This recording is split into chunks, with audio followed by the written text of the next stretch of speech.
Always, I bid you, Ben Christ in it, greet Christ in you, and I welcome you back to the Peace Chapel this morning. It's good to be with you all.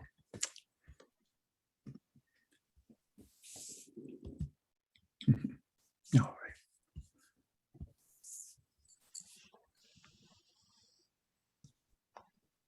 right. So let us pray.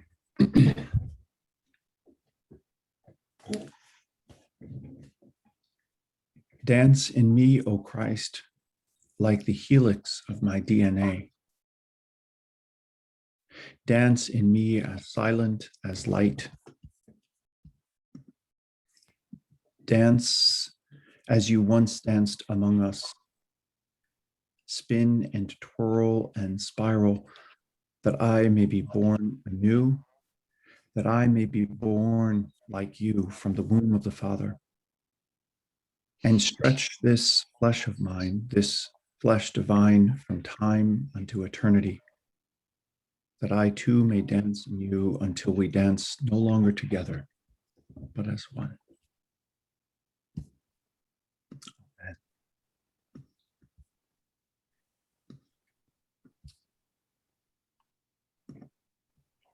Just going to do a quick mute here for folks. So our first reading spans pages 84 to 85.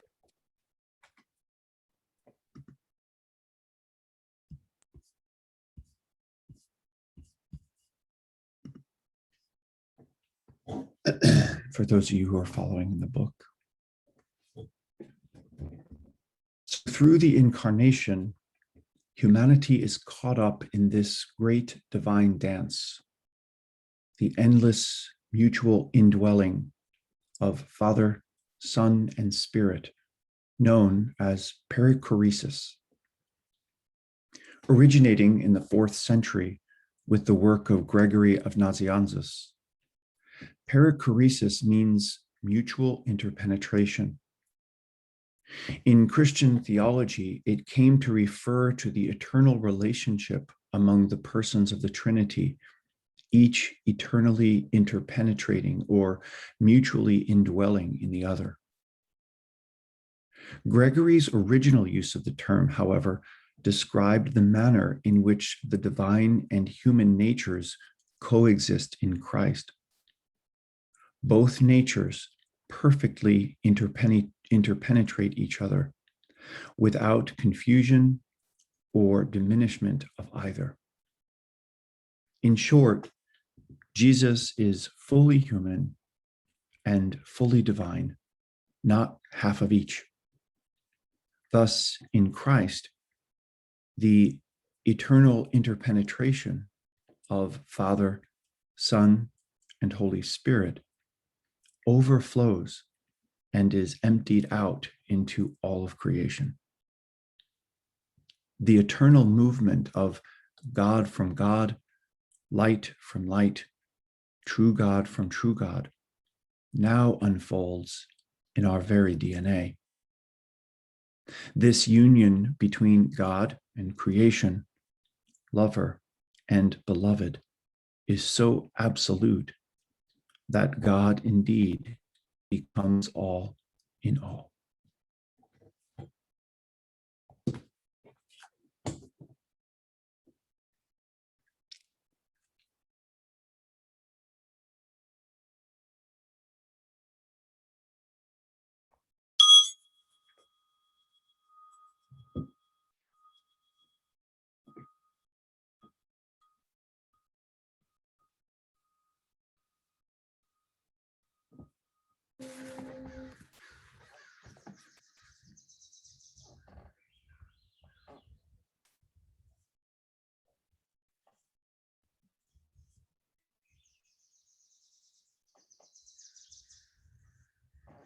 So our second reading this morning is a little extended in order to hold the thought that I'm trying to express here. So we span from page 85 to 86. So this begins with the subtitle, The Birth of God Within.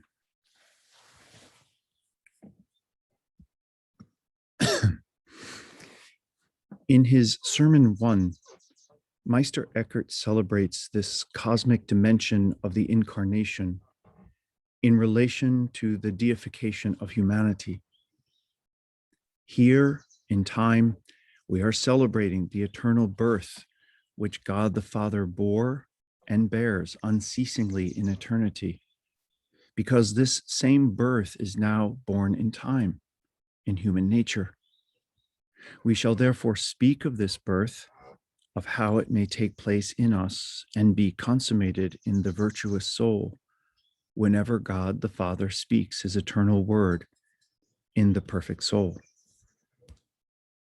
The consummation of the word in the soul is nowhere better typified than in the virtuous figure of Mary, the Virgin Mother whom Gabriel declares full of grace and blessed among women, as we see in Luke 1:28. For Luke, the same Spirit who in the beginning hovered over the abyss in Genesis 1:1 now overshadows a young virgin on the forgotten margins of an ancient empire. The Holy Spirit will come upon you, and the power of the Most High will overshadow you. And therefore the child to be born will be holy, and he will be called Son of God. This new overshadowing inaugurates a new creation, marked not by the repetition of nights and days, but by the dawning of an endless day. The eternal is birthed in time, even as the long road of cosmic history is now stretched to meet the horizon of eternity. To Mary, God the Father speaks his eternal word in time, and the word, eternally begotten from the womb of the Father, de utero patris, is joined to human flesh in the womb of a virgin. It is the manner of her conception that the contemplative seeks to emulate, an act of listening that opens the way for the ongoing birth of Christ in the world. Commenting on the prologue of the fourth gospel, John of the Cross observed, "The Father uttered one word. That word is his Son, and he utters him forever in everlasting silence, and in silence the soul has to hear it. In silence, the word is spoken from eternity, and in silence, spoken into history. So too, in silence, the Spirit conceives the inconceivable, and hope is born in the most unexpected of places. As with Mary, so also the contemplative."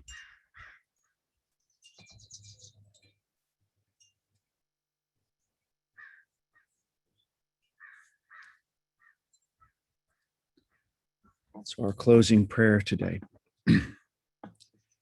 May it be done unto me according to your word. Amen.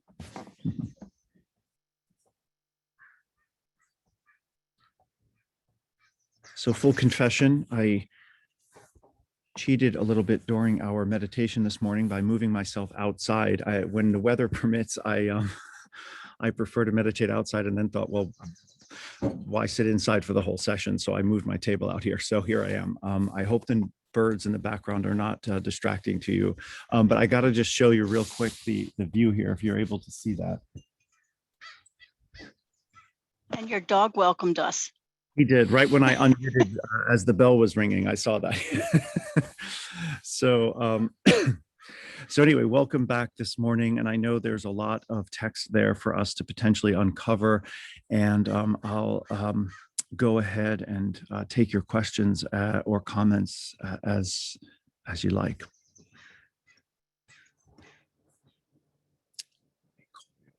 Okay. I'm also happy to repost anything that you need to see again if there's things coming up for you. Okay, so let me begin then in the order that I see them here. So Richard, I think you were first.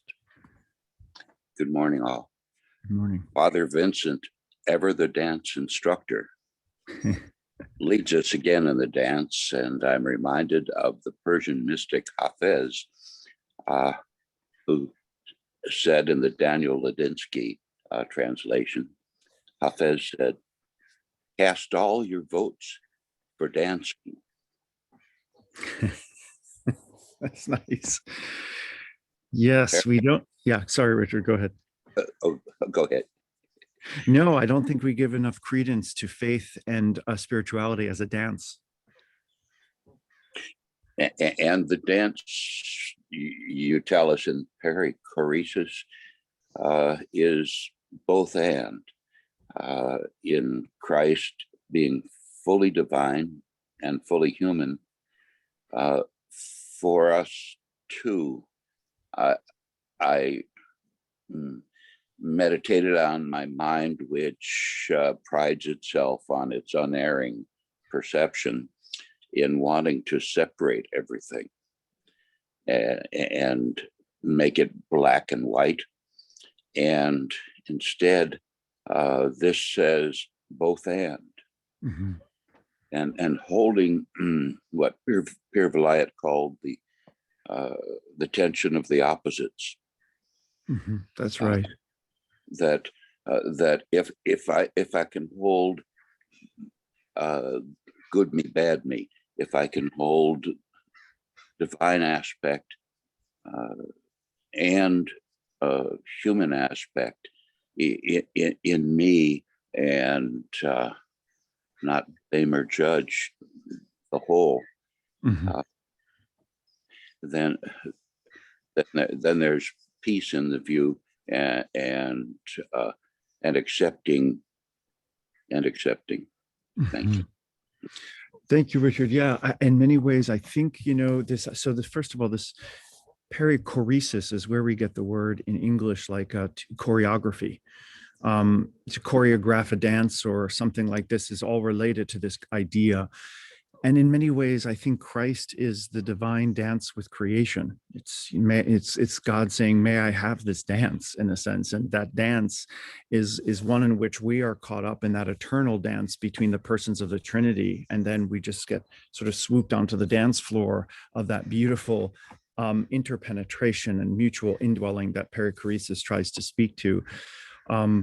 But such a beautiful image if we really begin to understand faith as a dance with the divine, and how does that change things? I mean, one of the things when I was teaching dance years ago was how much the couple or individual I was working with, the first thing you had to let go of was your ego, because to get up and dance requires a little bit of that shedding of self-consciousness around that, and to really build up.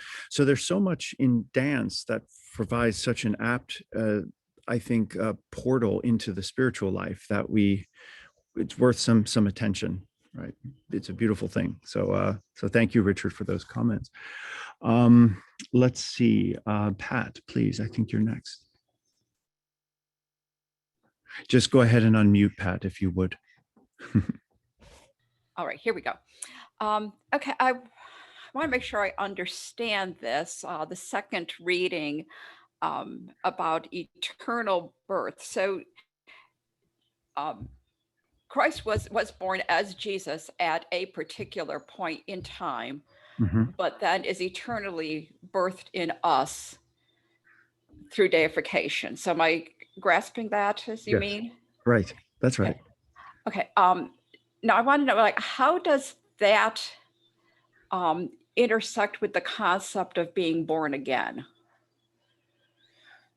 You mean as we would see like in John's gospel or within right, or in John's gospel, and was it John 3, you must be born again, or is the evangelical church uses being born again? Is that different from what you're speaking of, the deification, or is it really the same thing?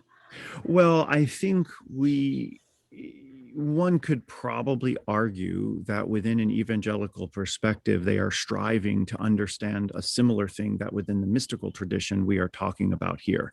But I do think that there's a much deeper quality to it that we're looking at here. So anothen is the Greek word that's used there. And if you, depending on what translation you have into English, sometimes that's translated as born again, and sometimes it's translated as born above.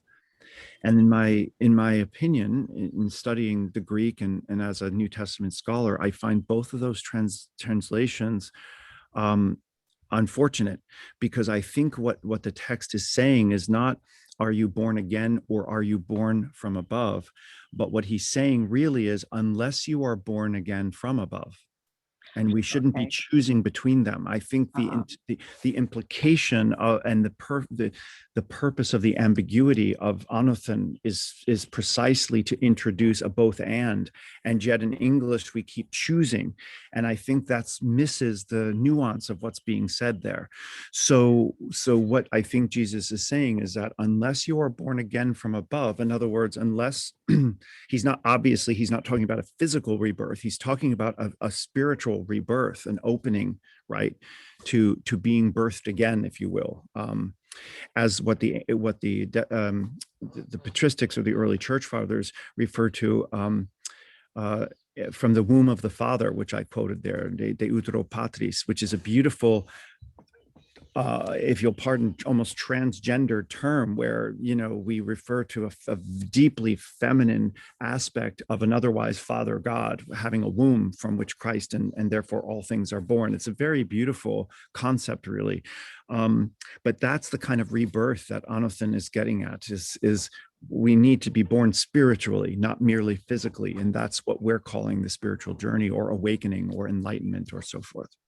Well, it seems like if it's not taken from, as you just explained, to be born again from above, it almost implies or infers that it's some effort on our part to be born again, not being something that is a gift of God.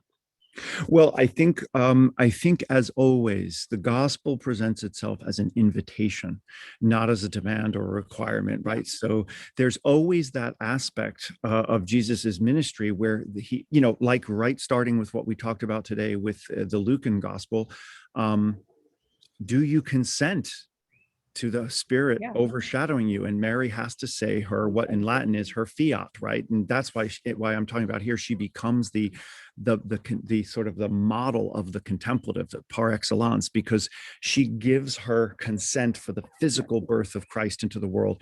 But that is the invitation for all of us. So the Spirit can overshadow us. We can hear the life-giving word of the gospel, but that always comes as invitation. Will you have this dance with me? And we could decide, no, I'd rather be a wallflower, or I just want to stay on the sidelines, or my ego is getting in the way and I don't want to get on the dance floor, however metaphor we want to say that. So there's always this sense in which the humility of the divine is such that it requires our consent to engage in the dance, to do the dance. And that's, I think, what we're seeing in terms of what's being asked about being born from above. We have to consent to that rebirth. Okay, thank you. Sure, of course, Pat. Great questions. Thank you. Sylvia, please. Hi, good morning. Good morning. And I love hearing the Swainson's thrush behind you. I know. Favorite spring and summer bird. Me too. I love it. It sense my soul.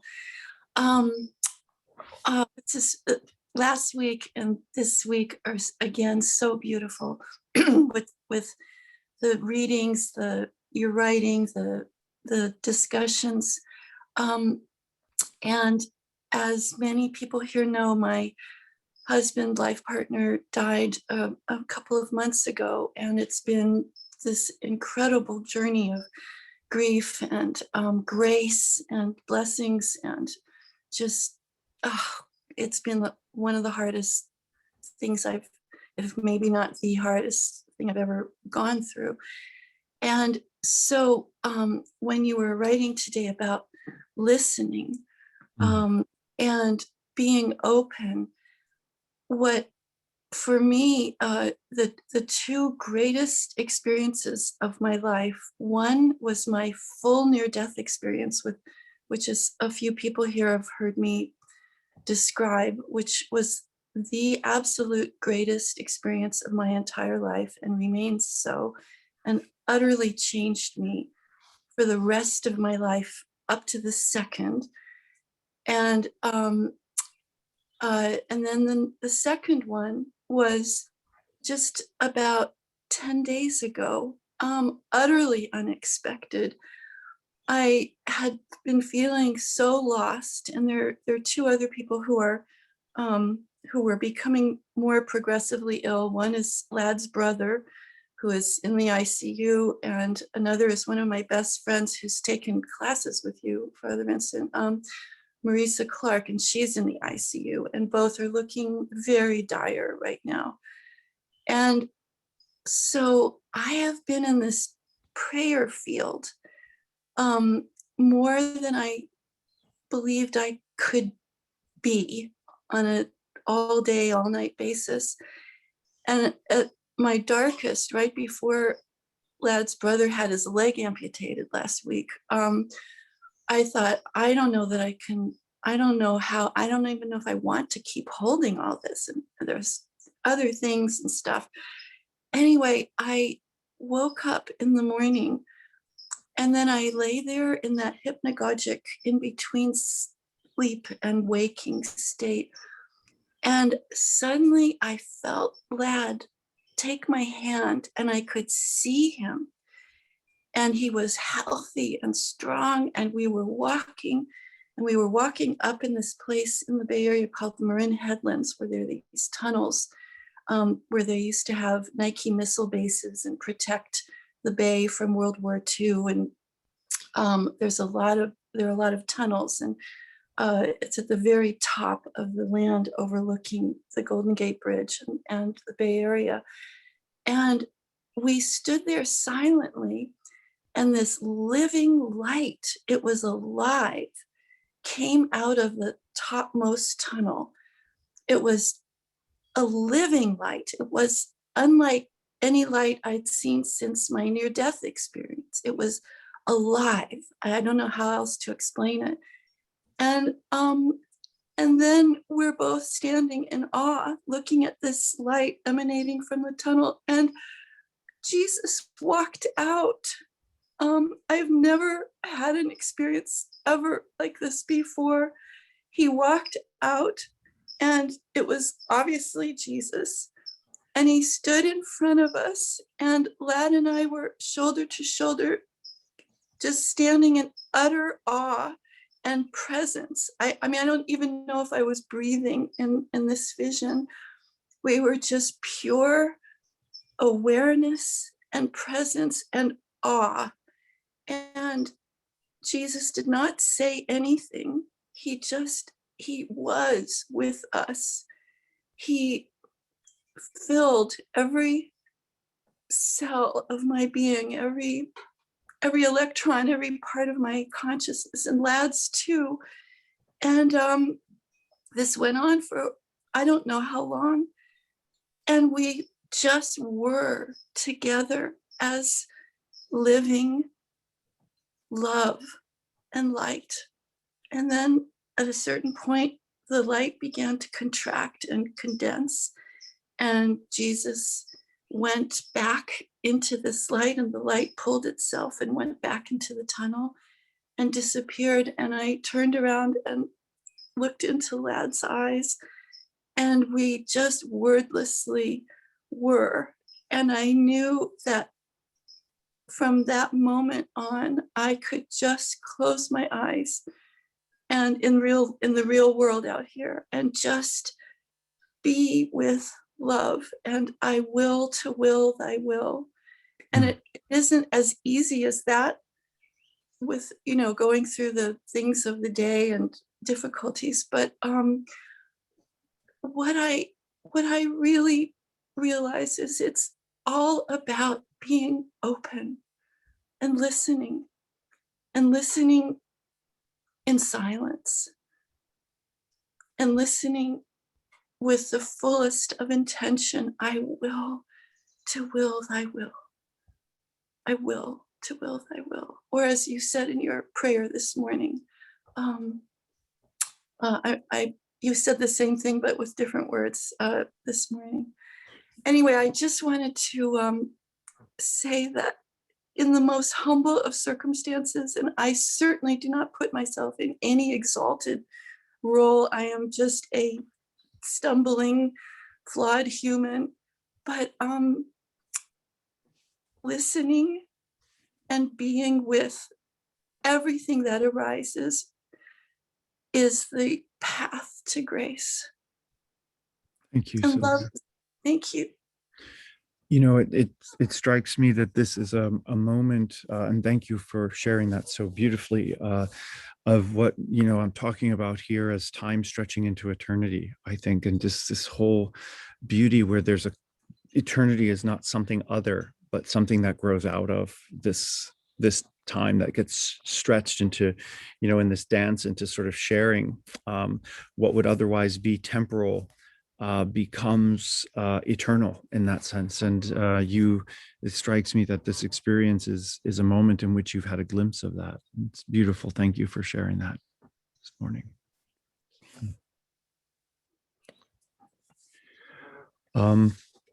Paloma and/or Richard. Hello, thank you. This is Paloma, the other part of this renaming of the. And I just want to say I'm so moved and honoring of what Sylvia just shared. Thank you, Sylvia. And you are such grace among us through all of your journey. Thank you. And I had my hand up because when there were so many things that happened on this Saturday morning that are like grace and God and synchronicity happening. And so I wanted to, before Sylvia spoke, this experience that happened yesterday in my role as chaplain at Marin Health just blew me away. And so I hope it's okay to just share this little small experience, which was big for me. We had gotten a referral to see someone in the behavioral health center. And that notation was that this person had a love of music and dance. And so when I had walked in, I thought, okay, this is something maybe that we can, work into either talking about or maybe experiencing in some way. And so, but I was a bit shy because I am not sure how much space or, volume we're taking up as we're sitting in the main room of this light-filled, beautiful area that they have for the community room. And just then the psychiatrist who made the referral said, oh, I hope mentioning the patient's name, that you'll have some music. So then I felt sort of an encouragement that it was okay to take up space in their community room. And we went over and one of the nurses said, I can put on music, so it was almost like as though people were grace was flowing into supporting this moment. And so the nurse said, what kind of music would you like? And she said, oh, anything Motown maybe. And so put on music. And all of a sudden it was as though like this person who had been sort of slumped over and sitting kind of crumpled up and dejected, stood up and planted her feet and looked at me and said, this is our prayer today, and led me and went from, as the music came up, ain't no mountain high enough, ain't no valley low. All of a sudden she sort of started to raise up her hands and looking me in the eye. And then it was as though the music was leading us, and then that was flowing into her, and she was leading me, and then I was responding to her. And as a dance instructor, all this, but also as a priest, this. And so I'm saying that what occurred as we danced, it was as though a prayer was coming into us through both of us. She looked at me and saw that I was in it with her, very, very present. And it's like we both dissolved, and this movement interchange occurred. And by the end of it, both of us who were meeting each other for the first time were in tears. And there was just this profound recognition at the end of the song. We just stood there, and then we looked, and the nurses had been kind of in it too. And there was just this kind of grace-filled experience of transformation that occurred through the dance and through God infusing us in that moment and a meeting. And I just want to honor this moment that occurred in sort of everyday life, but was an active presence of God through dance and through just inverting everything. Thank you. Beautiful. Thank you, Paloma. Yeah, it's a beautiful, so almost example of the theology I'm trying to talk about here. So thank you for sharing that. It's very appropriate for the conversation. Beautiful experience. Michael, please.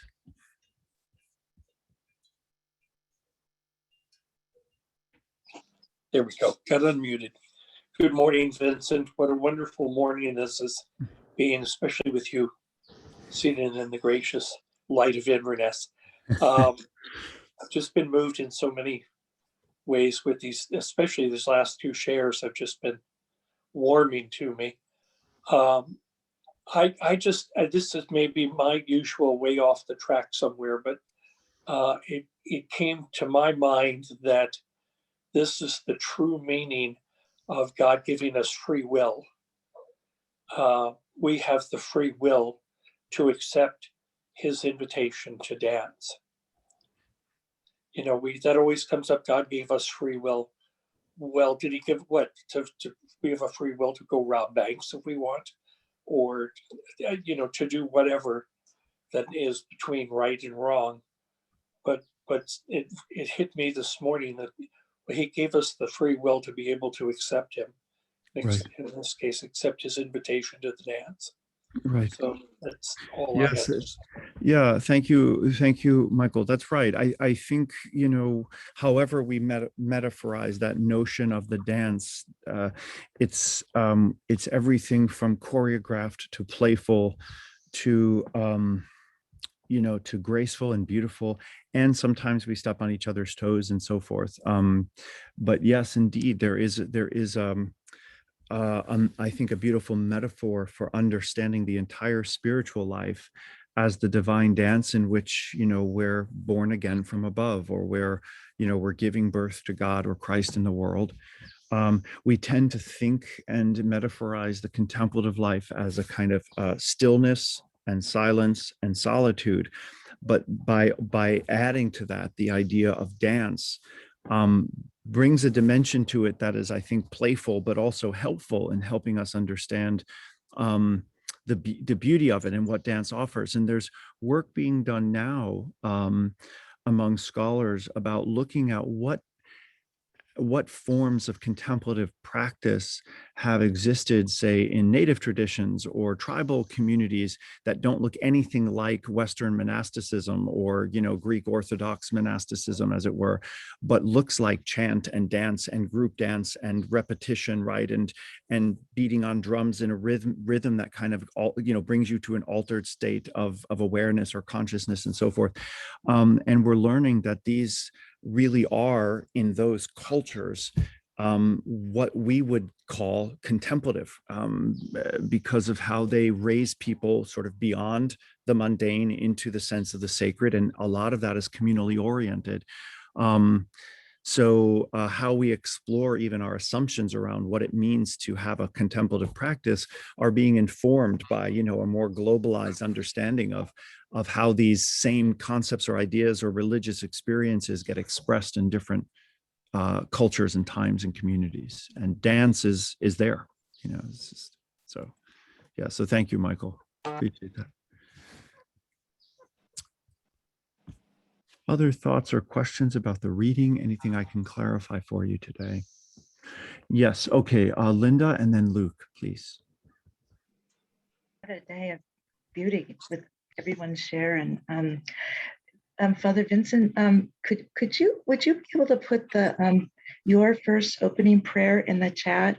I just found it so extraordinary. This dancing, no longer dancing together, but as one, was so extraordinary. And that it's just Yeah, I almost just want you to read it again as my share. I can do that for. I think there's actually a typo in here somewhere, but I'll try to jump over it again. And yes, and just so you know, Linda, you are on the list that Joanne monitors, right? Yes, Okay, so I will be sending the Word document to her to of distribute, course. so everybody will have this for sure.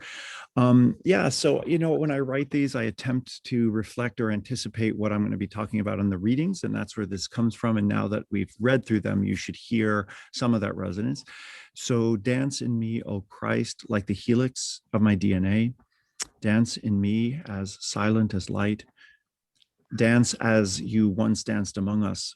Spin and twirl and spiral, that I may be born anew, that I may be born like you from the womb of the Father, and stretch this flesh of mine, this flesh divine from time unto eternity, that I too may dance in you until we dance no longer together, but as one.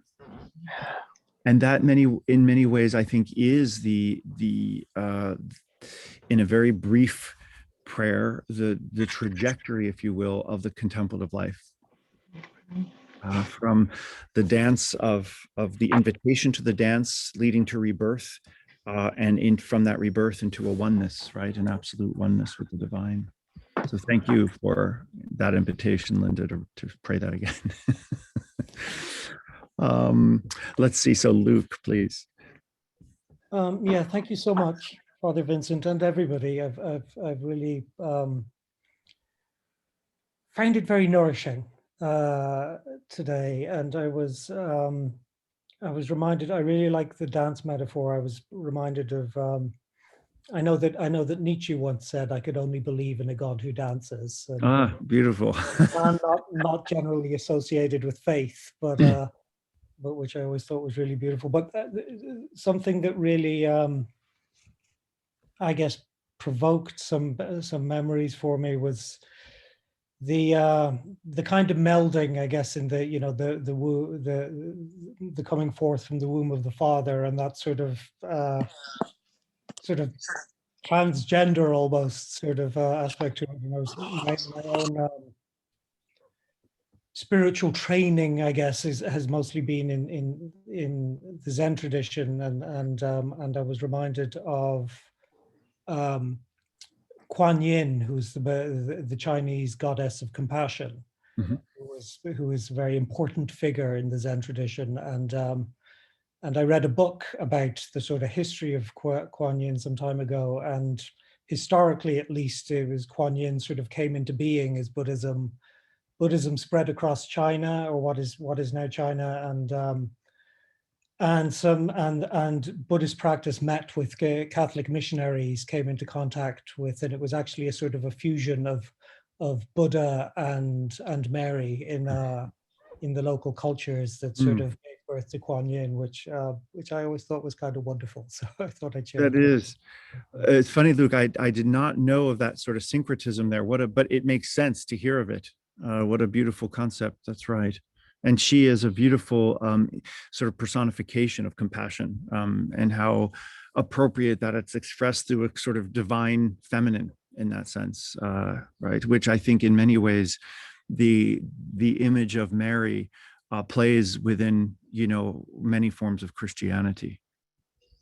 In fact, we can see that in the trajectory of Christian history, where the more that Jesus has been conceived of as like the warrior god or the uber masculine, we can see a direct increase in devotion to Mary in those times in history, which tells you something about the human need to relate to a softer, more nurturing sort of feminine divine.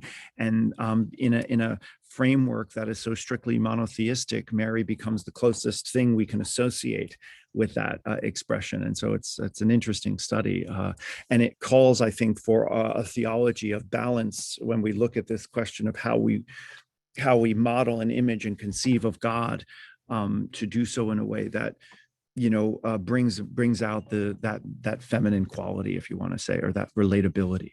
It's important. Thank you, Luke. Beautiful insight there. Let's see, Penny, I believe that puts you next. Hi. Hi. Back to the end of the first reading, the idea that the union of God and creation, lover and beloved, is so absolute that God indeed becomes all in all. I'm wondering whether the language of panentheism is really what is being expressed here, not the image of theism or pantheism, but panentheism. Does that language resonate with what the 1 Corinthians is expressing? It's Colossians there. Yeah, Penny, it does. And there's another page. For all I know, it's the next page. We'll probably be talking about it next week, because you're right. I do discuss panentheism in the book, and I don't recall what page it's on. But you're right, and that is indeed what I'm looking to convey there. And that's, for those of you who are unclear of those distinctions, pantheism literally translates as God is all, and panentheism translates as God in all.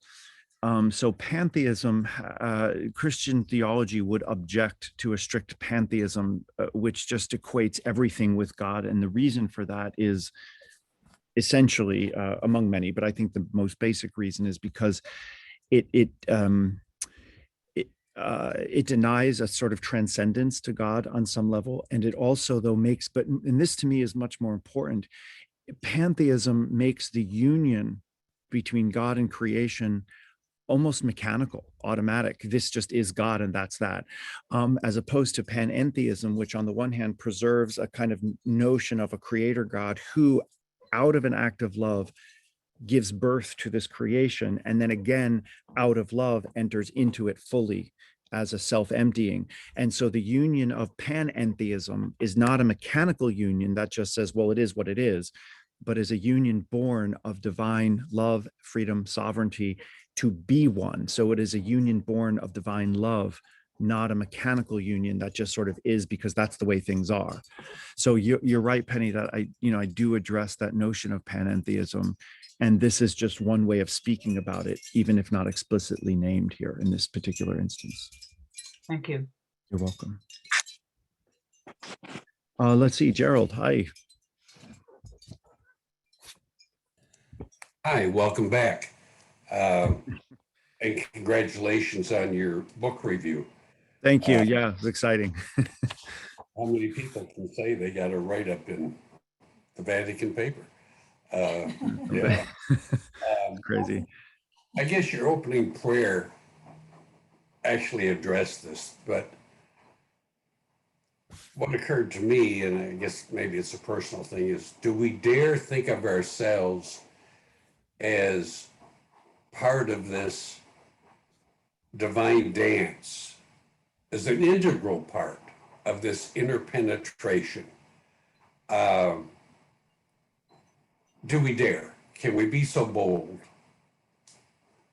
Yeah, Gerald, I mean, that to me is in many ways the question. I think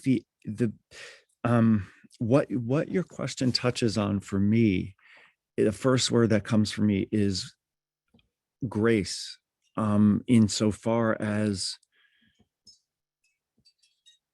that's the amazing thing of it, that it is bold and shockingly so.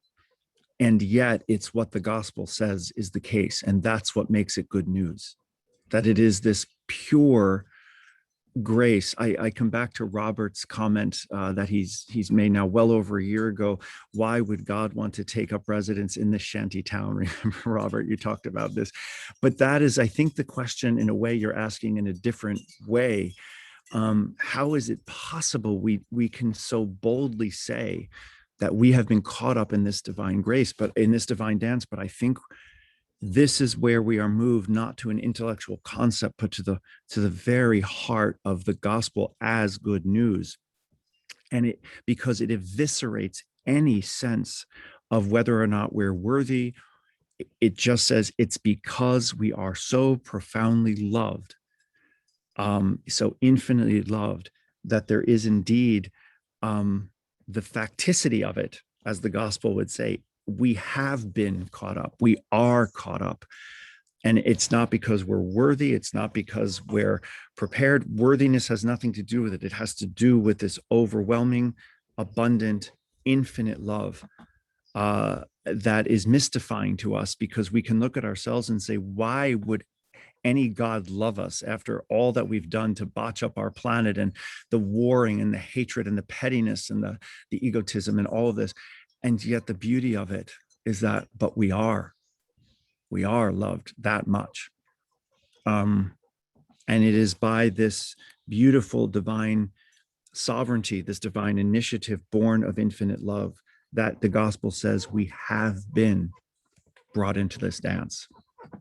It's when we come to that realization, not as an intellectual concept, but as an experience of the heart, it is profoundly overwhelming and profoundly beautiful and humbling. And all we have to do is say yes. It's crazy almost, isn't it? But that's it. In many ways, it's what it boils down to. Let's see, Richard, please. Yes, speaking of transgender, the Jungian priest, now past John Sanford, writes of Peter being addressed. Peter is the male form in the Greek Petros. But Sanford says that Jesus addressed Peter as Petros, feminine aspect, indicating his capacity to listen and to receive the Holy Spirit. And so I might aspire to, in me, that cultivation of a feminine listening from the stillness. Thanks. Beautiful. Thank you, Richard. And that is correct. Yeah. And for, where we get Peter as the rock, some of you will hear the word petrification, the way a forest is petrified or, turned into stone. This is where what Richard is referring to in Peter as Petra, this idea of rock. Thank you, Richard. Nora.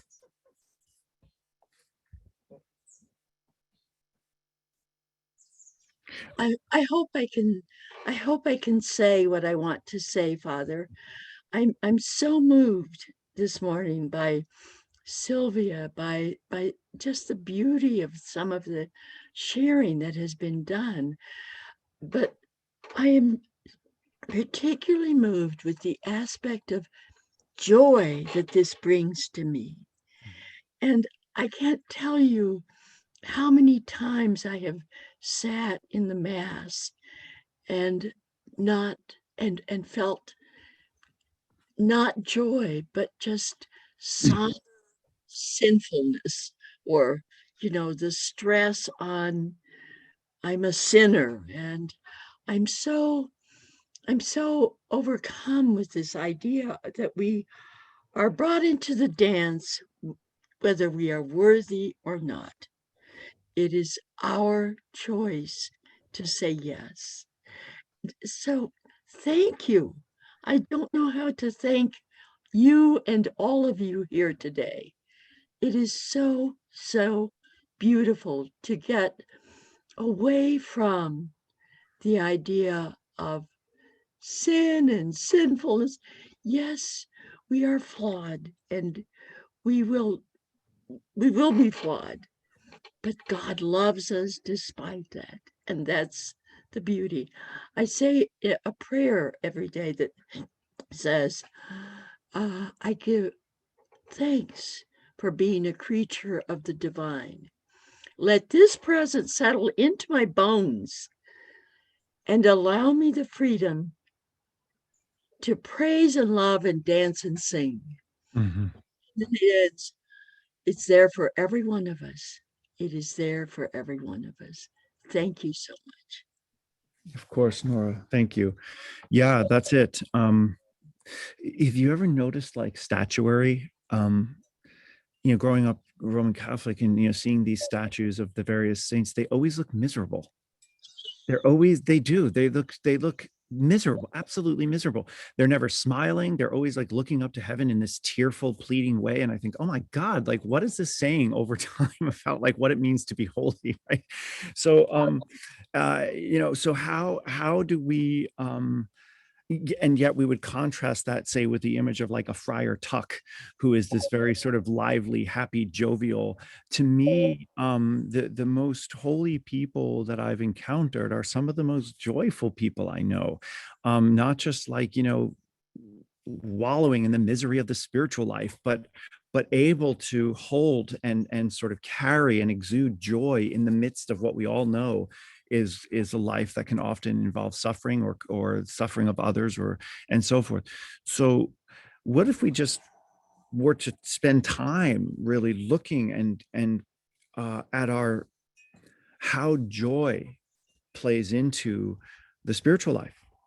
What would that look like to be joyful, right? To pray joyfully and so on. So let me see what you're holding up there, Nora. Oh, you know what? I'm sorry, you're muted.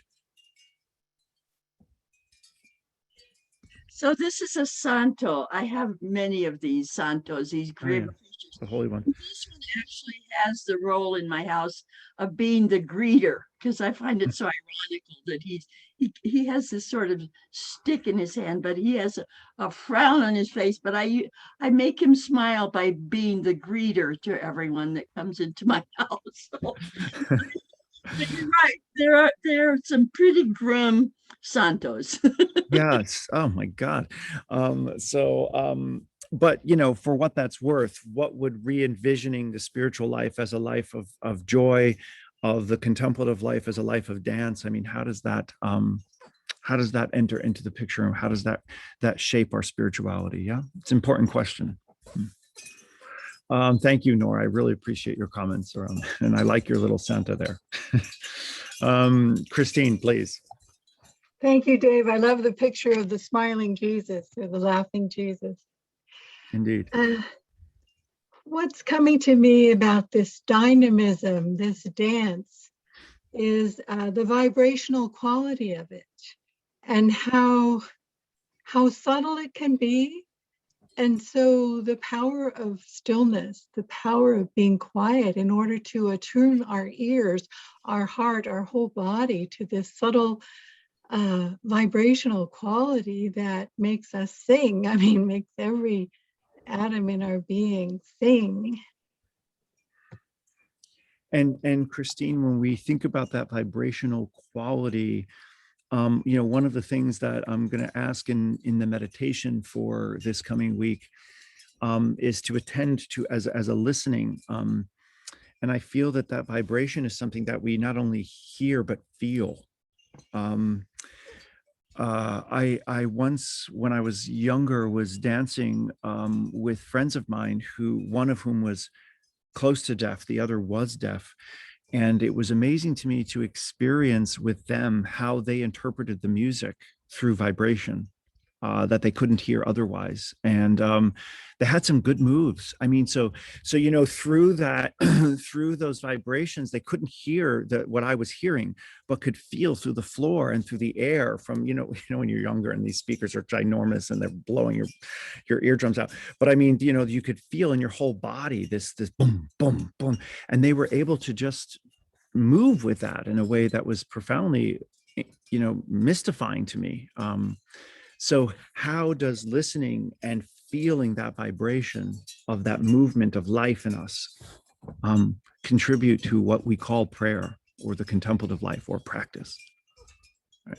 The song, I Am the Lord of the Dance, as it were. Yeah, I mean, it's a wonderful piece, of joy. And it shows, one of the beautiful things that sort of takes you through the life and ministry of Christ, but how through each of it, it's shown that he dances through it. He dances through the persecution. He dances through the suffering. He dances through every bit of it is sort of this underlayment of just dancing through it all. Right. And I'm reminded, as you speak of the music, of a praise and worship hymn that has a refrain, I can sing of your love forever. And so part of this dance is our singing back, this beautiful music of God. Echoing. Yes, yes. That's right. That's exactly right. Linda, how about I'll take Linda's question and then we'll move on to looking at the practice for next week, and then we can have some conversation on last week's practice for those of you who can stay for that. So Linda, please. I just wanted to say that all of this so connects, Father Vincent, to your idea of beauty and awe. I had a mystical experience with my grandmother with music when she was comatose and dying. And I won't go into it because we're late and I already shared, well, via you.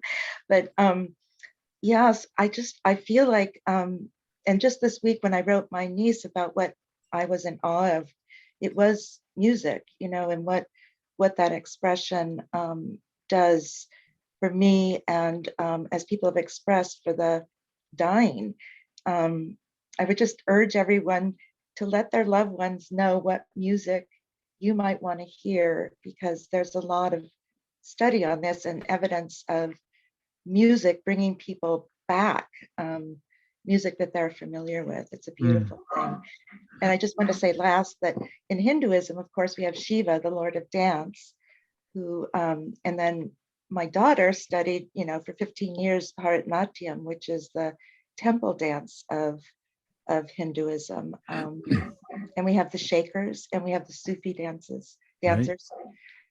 Yeah, so it's all acknowledgement of the beauty and awe of God. That's exactly right. That's right. And my goodness, when you look at the galaxies spiraling, and I mean, the whole universe is a dance. It's all just a beautiful, energetic dance. It's a beautiful thing to see, right down to from the, you know, cosmic to the atomic. It's all dancing, vibrating. We're all just a part of that. We're made up of those very vibrations. It's really beautiful.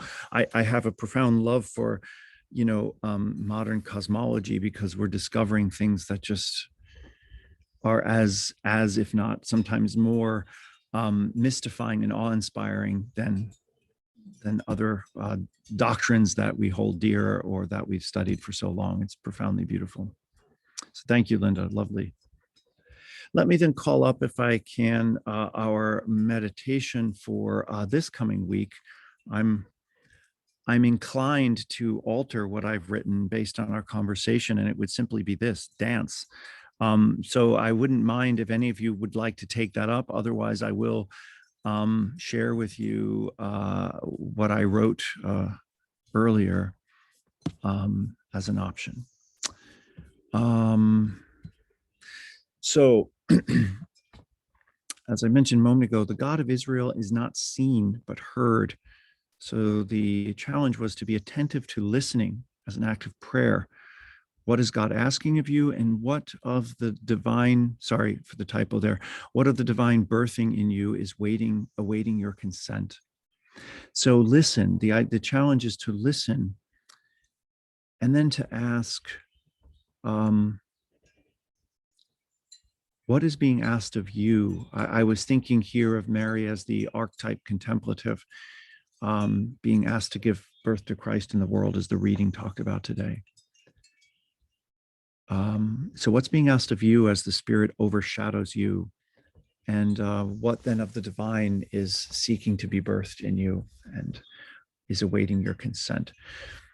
So we'll have a twofold practice. The first one is simply dance. Tell me what that looked like. I would love to hear about that, or this one, as suits you, or both. That brings us then to an invitation back to last week's practice. I asked you to reflect on the incarnation as the outcome of God's passionate love affair with humanity and with creation. What invitations in your practice and discipleship arise for you when you embrace that? So when we reflect on the incarnation as the outcome of God's passionate love affair with humanity and with creation, what invitations in your practice and discipleship arise from you? So if there's anyone who would like to share on that, I would invite you to do so, or something like that.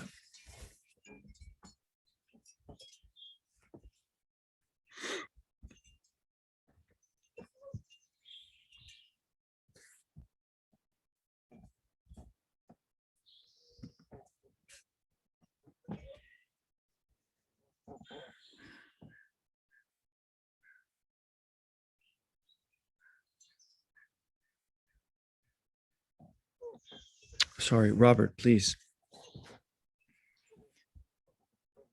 What this took me back to, Father Vincent, is one of your sermons on worthiness, which I have listened to several times and will listen to several times. It takes me to the fundamental question, good enough for whom? When I start to flog myself as being unworthy, I ask, good enough for whom? And when I realize that I'm good enough for Christ, I'm good enough for God, that to me is transformational. And I have to keep reminding myself of that. And what that then allows me to do is to go out and do the work. You know, that's why I'm here, to be Christ's hands and Christ's feet. And when I realize that I'm good enough, then I'm empowered to go out and do the work that I've been put here to do. Mm-hmm. Thank you so much. It's been a wonderful session again. Well, thank you, Robert. I really appreciate that. Yeah, that is exactly, as I have probably mentioned in the past, since I've begun my ministry here in January of 17, that sense of unworthiness has been unexpectedly, really, the what I have realized is the number one spiritual malaise or disease that we suffer from, by and large, far outpaces anything else I've encountered in people. And I think, good Lord, where are we getting this from? How is this pervasive? It's a spiritual pandemic, frankly, that so many people are crippled by. And so to hear your reflection around that is a beautiful approach, because I've learned you cannot say it enough to people, because it needs this constant bolstering for so many people of hearing over and over again, whether that's to counter whatever voices have been absorbed that tell us otherwise. But it's a wonderful approach to say, good enough for whom? I love the whole Benedictine rule, which talks about, prefer nothing to Christ. But that's grounded in the recognition of Christ's initiative to dance, to enter into us, to be born in us, right? To embrace us as we are. And that's where transformation then begins, as we're embraced as we are. So thank you for that. It's beautifully said, and I concur completely. Yeah. Sorry. Okay, Mary Sue, please. Thank you. And thank you, everybody, for such a wonderful, wonderful morning. What it brings to mind for me is something that's kind of a little bit more on, I don't know if it's on the practical, but the experience. When you think about the divine love affair, it's the experience of being with my husband in the morning. And as we awaken and are kind of wrapped together, I realize that this is prayer. The love that we share, the love that I feel for him, and that embrace is God's way of embracing me. And that was a big revelation for me, that, this intimacy that we share is a reflection of the intimacy that the divine wants with each of us. That's how it comes. And that was such a big transition for me, or revelation is a better word, of what how blessed I am to have that experience, and what a beautiful way that the divine speaks. And especially, being raised in a purity culture that didn't have a lot of good things to say about sexuality. So I just wanted to bring that up as my experience, which has really helped me to appreciate myself too, as a sexual human being in an intimate relationship that reflects the intimacy of God. Yeah, thank you so much for that. I just a few comments in response. For you to come to that deep awareness of that morning embrace as prayer, right, is I think so part and parcel of why marriage is sacrament. And in many ways, how often, for example, Jesus talks about the kingdom of God as a wedding banquet, of a union, right, between two people, two families, two communities, but grounded in not this agapic love, this pure love of the divine, which only we attribute to God, but in an erotic love, right, in which God has, and which marriage, I think, manifestly sacramentalizes. And there's a way in which the union of a couple is very much like the perichoretic dance of the divine. There's you, your husband, and then the two of you, and that the coupling, the we-ness of that is like this Trinitarian sort of bond, right?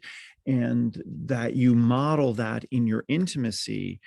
And how, like all sacraments, there's then an outward dimension to our marriages, right? How we are supported, upheld, made better people.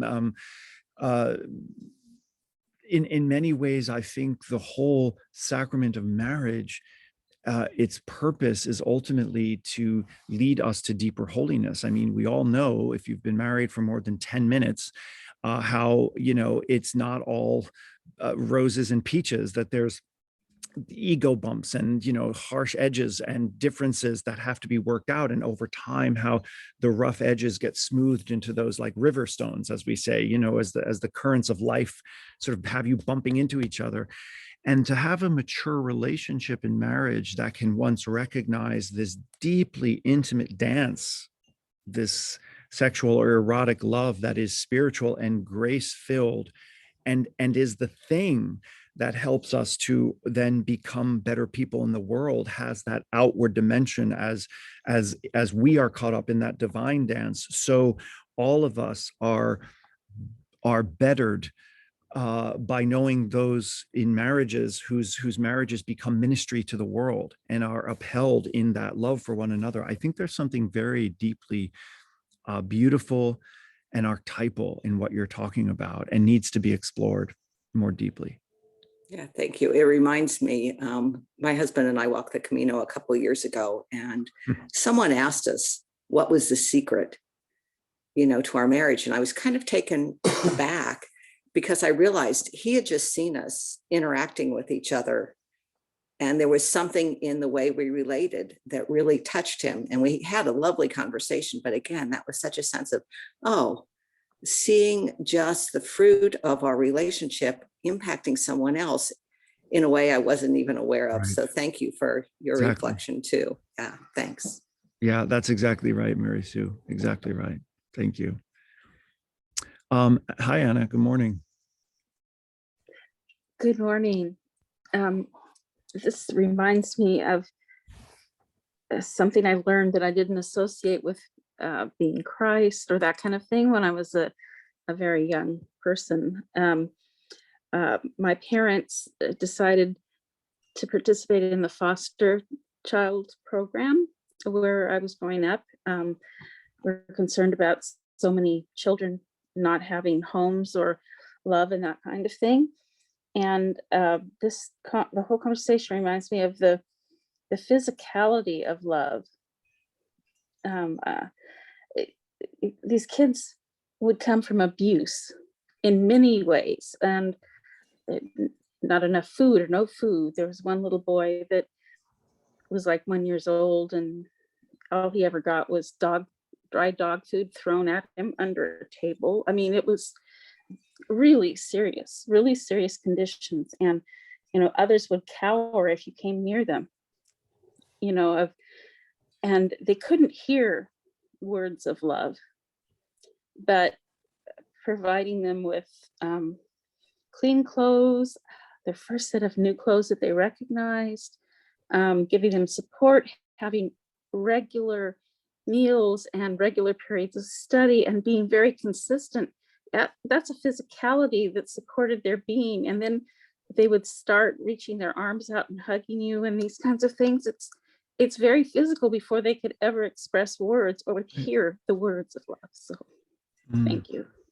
Yeah, Anna, that's beautiful. And I think it's that wordlessness. It's in what I think you're referring to is what I, would talk about as embodied love. And it's so much more important than our words, that people are able to experience being loved in a community by one another, that overcomes so much and so much more than a word can. I mean, our words can be empty and cheap, but to embody love, to really be present in love, requires a certain authenticity. I love the way Hans von Balthasar talks about that the flesh is silent. And he says, for the word to be made flesh is a movement of divine eternal speech of this one eternal word moved into the silence of the flesh. But in that silence, the depths of love, I think, are much more deeply expressed than in mere words, which can only point or name. But it's that embodiment that's so important to Christianity, I think. And so what the theology of incarnation is striving for, and what you're talking about, feels to me like just almost a parable, which points to that so deeply, so truthfully. Thank you. Let's see, Sylvia, please. Well, these are words, but they arose out of prayer and our homework and the vision I described earlier. So this is what I wrote, and I read it each day now. O Lord of my heart and vision, my song of day and night, my comfort, my guide, my light, you are here for me and I for you, always. I am yours and you are mine, forever. I am making my life a prayer and a learning to open myself to living each moment in your loving presence and countless acts of grace. O Lord of my heart, I am learning to see and listen with new eyes and ears. I sense you with me, within me, heaven and earth, not two, but one, in the love which never dies. It's beautiful, Sylvia. Thank you. Maybe you'll want to share that with the group. That's really worthy of reflection. Beautiful. Amazing how painful and yet how rich this time in your life is. I understand that. Yeah. Thank you. Christine, please.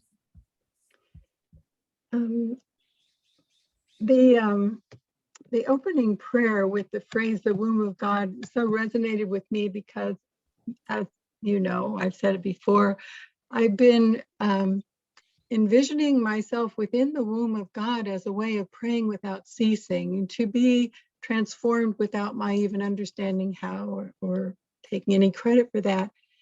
And so in this practice, remembering my own pregnancy and how I was so in love with the life that was within me without knowing anything, never seeing them, but here was a life that was just so precious and miraculous. And then to feel the movement within, the kicks and the squirming and the changing position was so beautiful. And I missed that so much after the birth of my baby. Then I got kicked from the outside, but to think that God feels me squirming around inside of punching here and there. I just wanted to share what a joy this particular practice has been for me. So thank you. Thank you, Christine. Yeah, what a beautiful reflection. I remember Fernanda and I once were out with a couple who we're very close friends with, and we decided just to all go out for dinner one Valentine Day, now probably 12, 13 years ago.